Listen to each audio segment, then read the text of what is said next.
We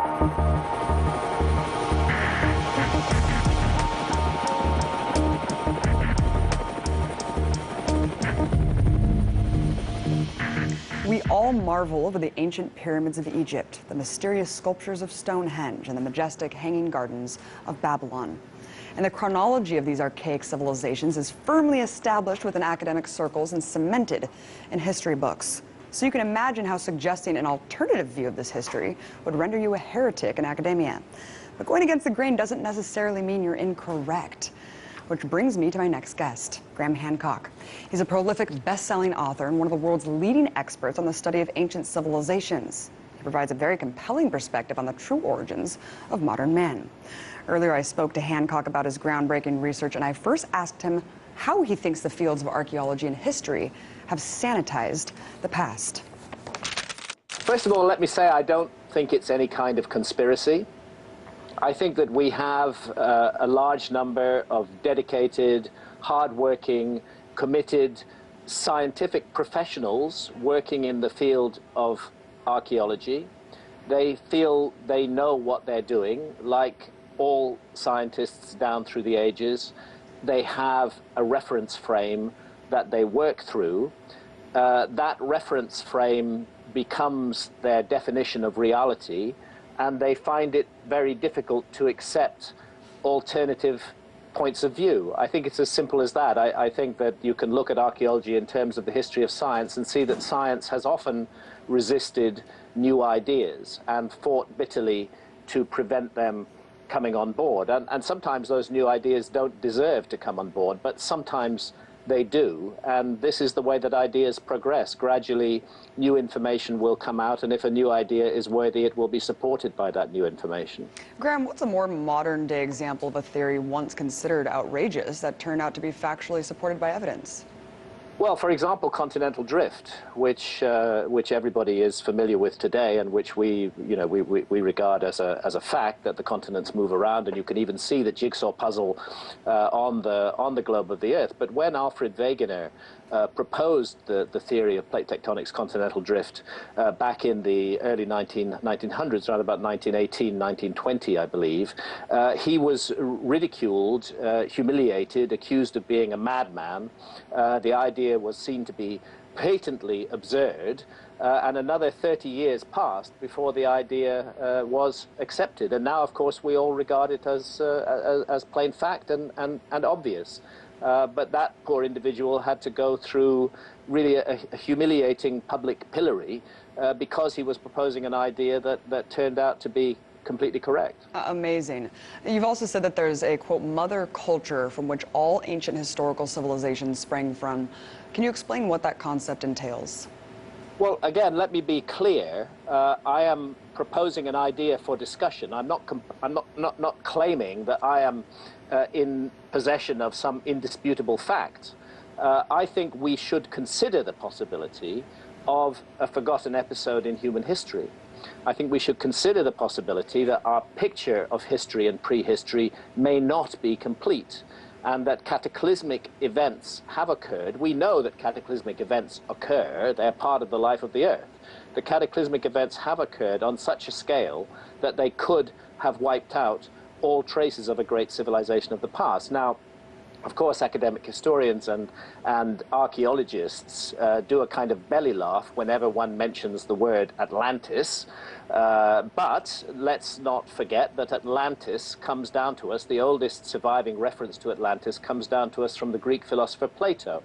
And he tells us that 9,000 years before the time of Solon, which is 9,600 BC, or 11,600 years ago, a great civilization was destroyed in cataclysmic floods and earthquakes and vanished beneath the sea.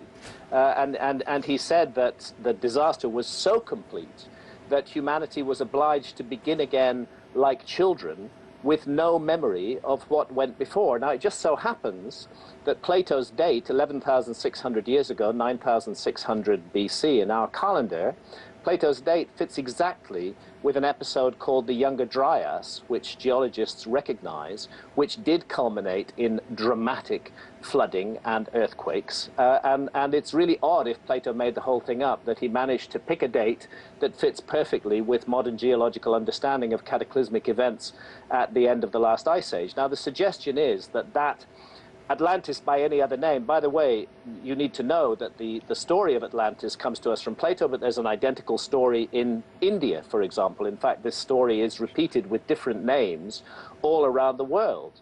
And the suggestion is that there were survivors of the cataclysmic collapse of that prehistoric civilization, and that those survivors settled in various points around the world, in Egypt, in South America, in Mexico, in Mesopotamia, and so on and so forth, and sought to preserve and protect the knowledge that their civilization had built up to create some kind of institution which would pass it down to the future. And this is the remote common origin that explains the similarities between these widely separated ancient cultures. I want to get into a little bit of these historical inconsistencies.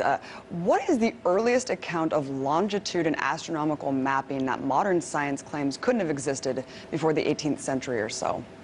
Well, see, in order to do longitude, you need an accurate chronometer, an accurate timekeeping device, if you like, which will tell you the time at a particular point on the Earth's surface, and then you can then compare it with local noon at the point you are, and realize how far away you are from that point on the Earth's surface.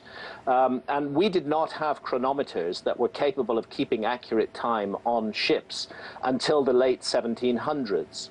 And so our civilization has been able to plot longitude accurately since the late 1700s. Before that, there was always a danger that your dead reckoning would be off and that you would sail suddenly into a cliff or a coastline that you didn't expect to be there because your calculations were wrong. But once we had accurate chronometers that could keep time on board ship, the longitude problem was solved. And that's the late 1700s. The problem is that there are ancient maps from well before the 1700s, which show the world, A, as it looked during the last ice age, and B, which have highly accurate longitudes. And these maps, in most cases, were created in the 14, 15, 1600s, but they were based on older source maps, which are now lost to us. For example, the famous Piri Reis map, the Turkish Admiral Piri Reis tells us in his own handwriting on his map that he based it on more than 100 older source maps that he believed had come from the Library of Alexandria. They were falling apart, and so he decided to preserve the information on them on his map. And in the process, he incorporated extremely accurate longitudes, which we must then conclude were present on those older source maps. Recently, an Australian paleoanthropologist discovered the possibility of yet another species of humans that existed alongside our ancestors up to 14,000 years ago. What do these constant findings say about our understanding of human evolution at this point?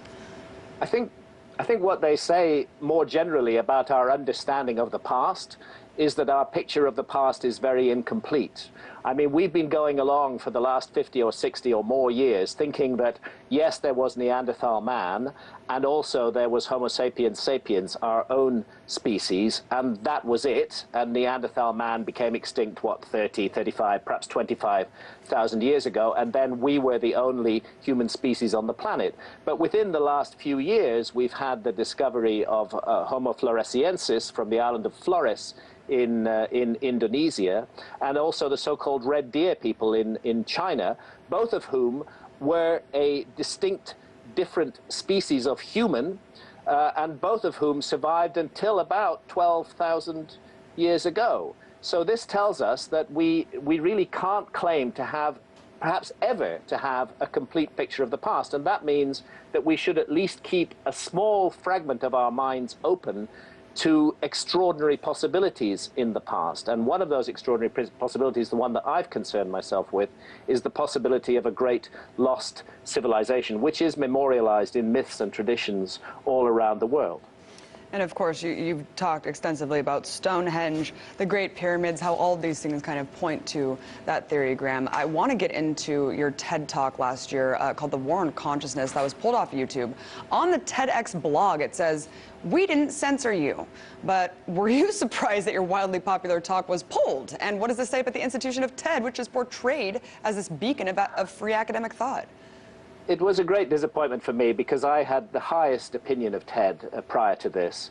But myself and my colleague Rupert Sheldrake both gave talks at a TEDx conference in TEDx YouTube channel. And then, because there was a massive outcry across the internet at this act that was seen as censorship, TED reinstalled them in what my friend Rupert calls the naughty corner on their own website, where with great difficulty they could be found and seen again and commented upon.